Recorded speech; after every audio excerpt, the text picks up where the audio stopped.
Okay, he told me to take your mic. But come now. There may be a question for me. I would never have not. Just say just a little something and then we'll let you move I'll on. make it quick. I am the council vice president of the county council. By profession, I serve as a funeral director. My family owns the Purnell Jones and Sons Funeral Home here in Cleveland, just a few blocks from Cleveland Clinic. Many of my colleagues sometimes and elected officials can be lawyers and other typical occupations, but I felt I brought something a little different, just because in my experience, when you serve families in their most difficult time, and for many reasons of why a person may pass, it has an impact on the type of service that I try to give back. What can I do to help people have a better quality of life? I've worked to help children from 9th grade to 12th grade to stay in school and create a mentoring program so that they wouldn't drop out and go along destructive paths, but give them constructive opportunities. I've known the negative impact of vacant housing, vacant and vandalized houses, and work to try to demolish, bring them down, and provide money for rehabbing to help fix up our community. Good schools, good housing, and the importance of jobs. You may have questions regarding those. Creating job opportunities for the residents that elect me and for all of Cuyahoga County.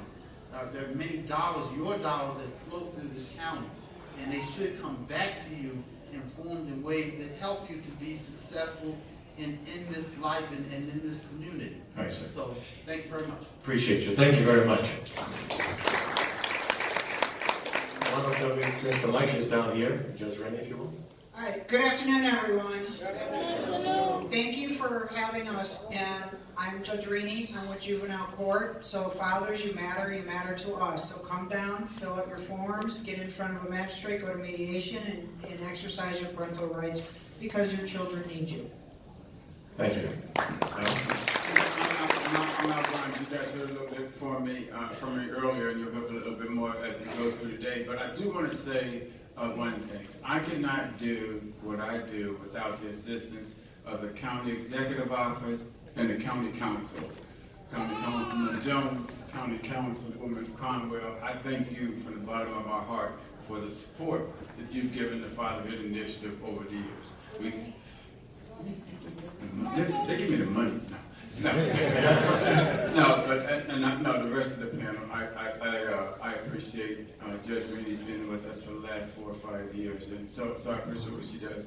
Real quick, I talked earlier about what we do. We promote the importance of fathers being involved in their lives, children's lives, all year long. We make sure that when you come to the county for services, both parents are treated equally. It's about the parents and it's about the kids. That's everything we do is we fund programs to help fathers meet not just the financial needs, but the emotional needs of their children. And we talked about all of those a little earlier. And finally, we have this annual Fatherhood Conference to celebrate healthy father-child relationships. We know that there are a lot of good relationships out there, but we don't hear about them a lot. And there are good fathers in the community. And I tell dads all the time, you want to be a good dad, hang out with good dads. And that will rub off. If you don't want to be a good dad, hang out with bad dads. You know, you want that, like they say in school, you want A's and B's, hang out with A and B students. So stick around positive folks that are doing what they need to do. And we'll get into more later. Thank you. Thank you, Al. I appreciate it very much. I started taking pictures. I still have my social media responsibilities. I've got a tweet, Facebook, Pinterest, and all that kind of stuff. So taking care of that responsibility. Councilwoman Conwell will talk to you now. Good afternoon. Good afternoon. Good afternoon. Right. Fathers matter in both the young male's life as well as the female's life. Because I had a father that didn't do the positive role that Al Grimes stated. So look at these children around the room today and know that their lives, they're going to eventually be our ages, and they need good role models now. I have an up-close view since inception of this program. We constantly hear children are our future, so extended family members need to be a factor in the child's life as well. So that will give me a brief segue, because someone pulled my coattail to introduce this program, which is a picnic celebrating grandparents and grandchildren, because as we know, some of us are raising them today. It will be Saturday, July 28th, 2018 this summer, from 11 a.m. to 6 p.m. And I want to make sure that I give you the location, Luke Easter Park Family Pavilion Picnic. So write that down, and I'm sure there's plenty of cards going around, and I did that for my friend out there that wanted me to give a little commercial break. But in 2012, what is serious, this program was actually going to be defunded under the new county government. Myself, as well as my colleague, Councilman Purnell Jones, we said no way. We knew the importance that this program needed. We can see it today. We can see as it grows each and every year. If we can play a role in the county of actually keeping families together, that's what our job is to do. So as Health and Human Services Chairwoman for the county, I am committed to all the programs that assist with family child bonding. Thank you.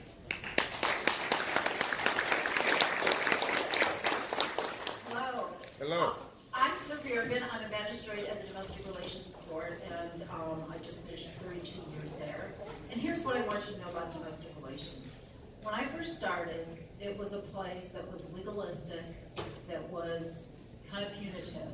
It's not like that anymore. We are focused like a laser beam at our core about helping families get through the system in a way that's going to help have solutions that are going to help them endure. We have moved to being a problem-solving court. We are there to help families.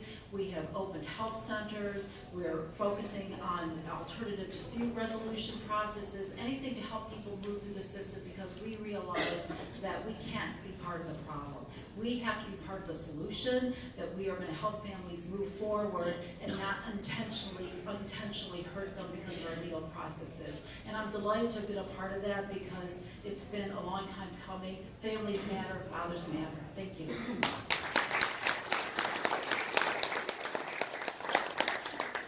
Good afternoon, everybody. Good afternoon. Good afternoon. Good afternoon.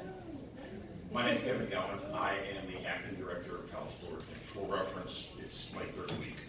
So I had a great deal of experience in the program, but I'm on week 3, so I'm a little frazzled right now. But I wanted to emphasize over the past 4 years, or really the past 5 years, the agency in Cuyahoga County, and really at the national level, is trying to focus on or de-emphasize the punitive nature that people associate with the child support agency. We try to focus on being family friendly and focusing on helping fathers up as opposed to pushing them down. We've done that locally at Cuyahoga County by bringing new programs such as Parenting Time for Children, which is trying to get visitation orders through the agency, the child support agency, so that we can get it done fast and get it done without involving the courts. Our early intervention unit we've introduced, where we when people first have a lapse in payment, we don't want to move to the punitive. We want to have our case brothers reach out to fathers and see how we can help and refer to our Fatherhood Initiatives and refer to employment agencies and see what we can do. Our partnership with AL and the other nonprofit fatherhood agencies throughout the county, we try to emphasize that. And we try to emphasize with our Work Responsibility Program, where we help fathers up do employment referrals and again work with the Fatherhood Initiatives.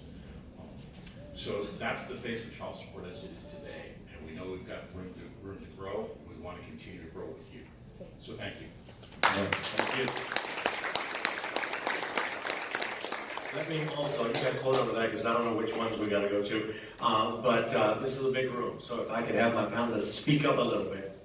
And I have 3 cards here, and I don't see anybody that's writing anything down. So as we begin to address these 3 questions, please begin to have your creative juices start and jot down your questions. If you need to wait a little bit, that's okay. But please don't forget to utilize this opportunity to query our panel about what's going on. So Al, if it's okay, we get right into the questions, all right? All right, here we go. This is for you. And I don't know who will answer this in particular, but you guys know what you do. How long does a father-parent have to pay child support? And then there's an adjunct to that. Is it till college?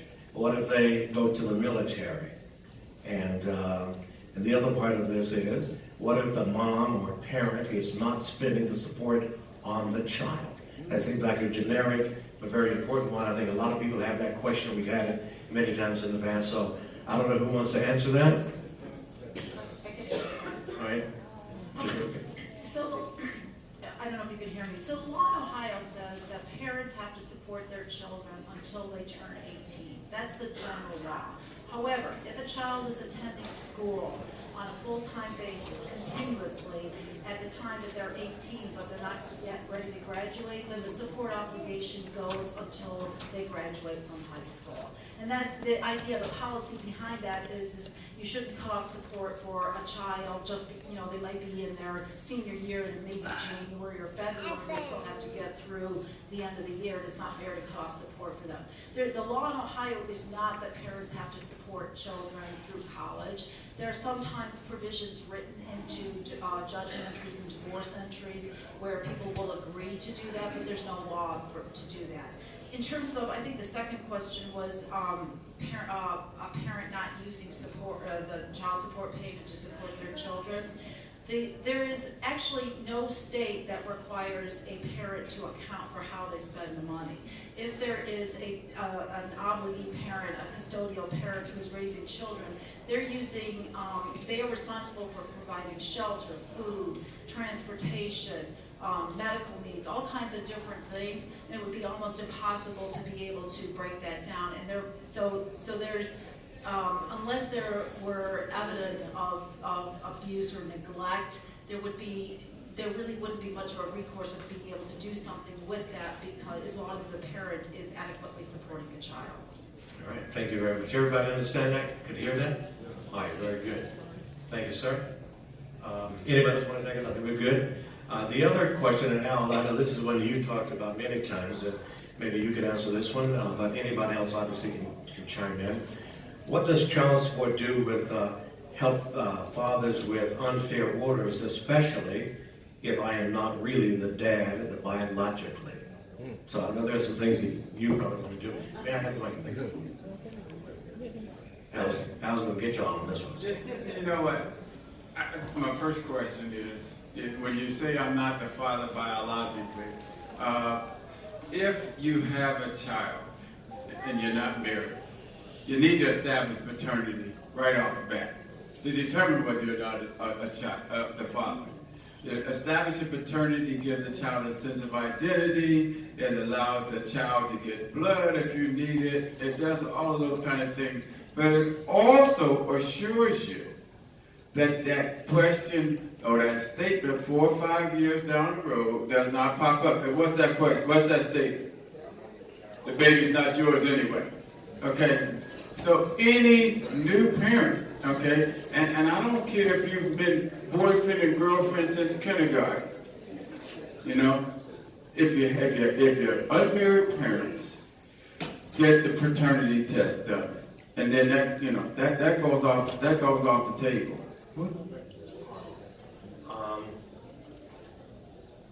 So basically, it's about unfair orders, especially from other children. Unfair child support order. What we have a lot of times, and the folks at this panel will agree, is you have an administrative hearing when they establish your child support. You need to be at that table telling your side of the story. There's always administrative hearings for every child support case that comes up. A lot of times, like some other things, we say, well, we're not going down. I'm not going down there for that hearing. And then when you get your child support order, you say, wow, wait a minute. They made some assumptions that weren't clear. So first of all, make sure you go to the administrative hearing. The second thing, if you think it's unfair, file for a modification. That's your opportunity to change the situation. So I just say those two things to say there are certain things that we can control right from the beginning. And the longer we ignore those things, or we don't address those things, the worse it gets down the road. There are 4 ways to establish paternity in Ohio. One of them is if you're married, so then you become a legal dad. The second is signing the acknowledgement of paternity. When you're in the hospital, both of you have to swear and affirm that it's the only person you had sexual relationships with within the last 9 months. The third way is genetic testing. And that is what Al's talking about, and that's the one way to be conclusively certain that that is your child. The fourth way is don't show up. You don't show up to court and there's a child support order, you are going to be deemed the dad. You can't get out of it by not showing up. We need dads to show up and take responsibility for their kids because their kids need them. So keep that in mind. I'm a fan of the paternity because if you sign the acknowledgement of paternity and 5 years goes down the road and you go, I'm not the dad, you kind of legally are, so you're still legally responsible. So there's a little tidbit for you. One other aside from that, it's the same thing. Mothers of new dads, guess what? If you don't take a paternity test, if your son doesn't take a paternity test, you may not be the grandmother. You know what I mean? 4 or 5 years down the road, not only is he going to be mad, but you're going to be mad. So, if your child is unmarried, and you know that you've got a grandchild on the way, in quotes, make sure they take the paternity test. All right. Thank you, sir. Hold on for that. Can I, there's another part to this I want to, okay, Mr. Galvin. Thank you. I just wanted to throw in a couple things about, A little louder. sorry. I wanted to throw in a couple things about what Al just said regarding both the modification process and paternity genetic testing. The genetic testing is offered at the agency for free and on a walk-in basis. So if there's a case, you want to establish a case, and something that should be understood by all fathers here, if you want to establish paternity, you can come to us. You don't have to wait for mom. You can establish paternity on your own. But genetic testing is offered for free of charge at the agency. It's a contract that we administer, and walk right into our agency at 6400, you can get it done. We're obviously going to need mom and the child there as well, but it is no cost to you. The second thing is the modification process I'll refer to is also done through us, again at no cost to the parties. And you have the, as Al mentioned, you have the ability to appeal if you don't like what we said. And I want to really stress what Al just said. Please show up. Please show up for your hearings. We have about a 50% no-show rate. And it really behooves you to show up to there and be present for that hearing. So hold on to the mic because I have one specifically for you. Also, there's an old saying, I'm an old guy, and I remember years ago the saying of mama's baby, daddy's maybe. Yeah. Well, that, as you know now, just isn't true because they can tell if it's your baby.